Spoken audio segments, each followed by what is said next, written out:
Hey there, I'm John with Board Game Geek, and today we have Sarah here from Renegade Game Studios, and we are looking at Lanterns, Dice, Lights in the Sky. So what's going on with this? I mean, obviously, Lantern sounds familiar, right? Yeah, so about 4 years ago, we came out with Lanterns a Harvest Festival, and it's a tile placement game that is fantastic because every time you play a tile onto the board, everybody gets something. Okay. And so you're never just sitting around waiting because every single turn you're getting more resources, and then on your turn you can spend them to do cool things. Mm-hmm. And also in Lanterns, when you spend those resources, if you're the first person to get there, you're going to get more points when you buy that thing than the next person will buy in the same thing. So there's this pressure to try and do it fast.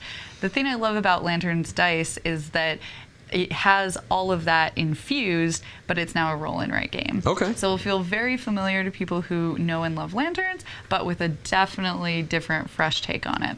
So in this game, it's very simple. You're just going to roll the dice into this tray, and they're going to end up being in this square, and you turn this, if you can see that, you turn it so that each different die is pointed towards a different player.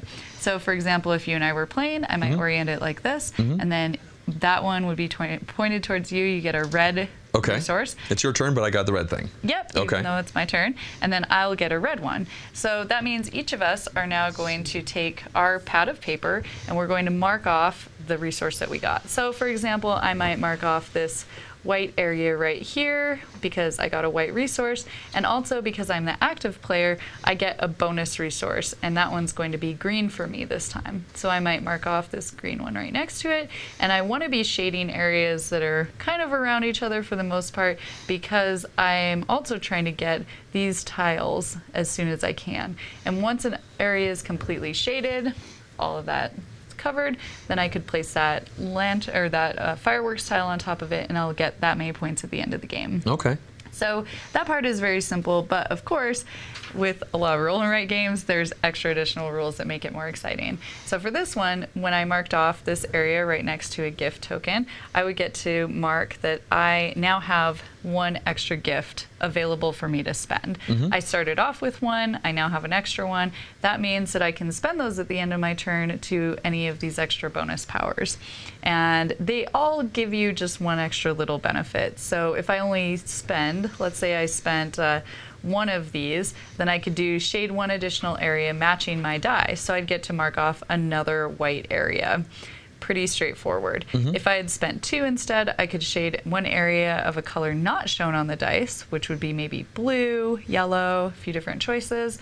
If I had three available I could shade areas matching each of the three other dice, so I'd get two red and a green. All of these cards are actually double-sided, so you can play with a variety of different bonus powers. Okay, great, yeah. Just adds to extra replayability. So that's what happens when you mark off next to the Emperor marking there. If I did both of these, so if I got the purple and the white die and shaded next to this platform, once both of those are shaded, I could then add one shading to any of the squares that are orthogonally adjacent. I see.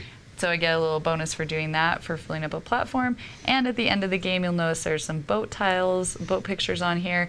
If I fill in all of the ones next to a boat, but not the boat itself, I get some extra points. So that'd be worth 4 points at the end of the game. So you're trying to like combo things together, fill in a thing, spend some stuff, fill in some more things, maybe get another thing, just kind of expand all this stuff over. Yep, and exactly like Lanterns, if I'm one of the first people to take this because I've filled out an area, well, the next person who does that's going to get less points. So it feels very, very much like Lanterns, but with these new different twists. And also for replayability, you only play with a few of these tiles every game, and there's a whole bunch of different shapes that you can choose to play with that are going to be easier or harder to be able to fill in. So if you're playing a game, you might want to use like some of these smaller ones in addition to some of the bigger ones just to make it easier to get there. Oh, great.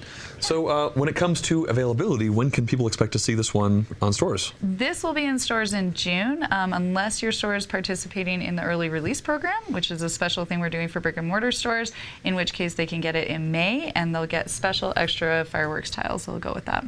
Great. Well, thanks for showing this off, Sarah. And that was Lanterns, Dice, Lights in the Sky. And thanks for coming over. Thanks.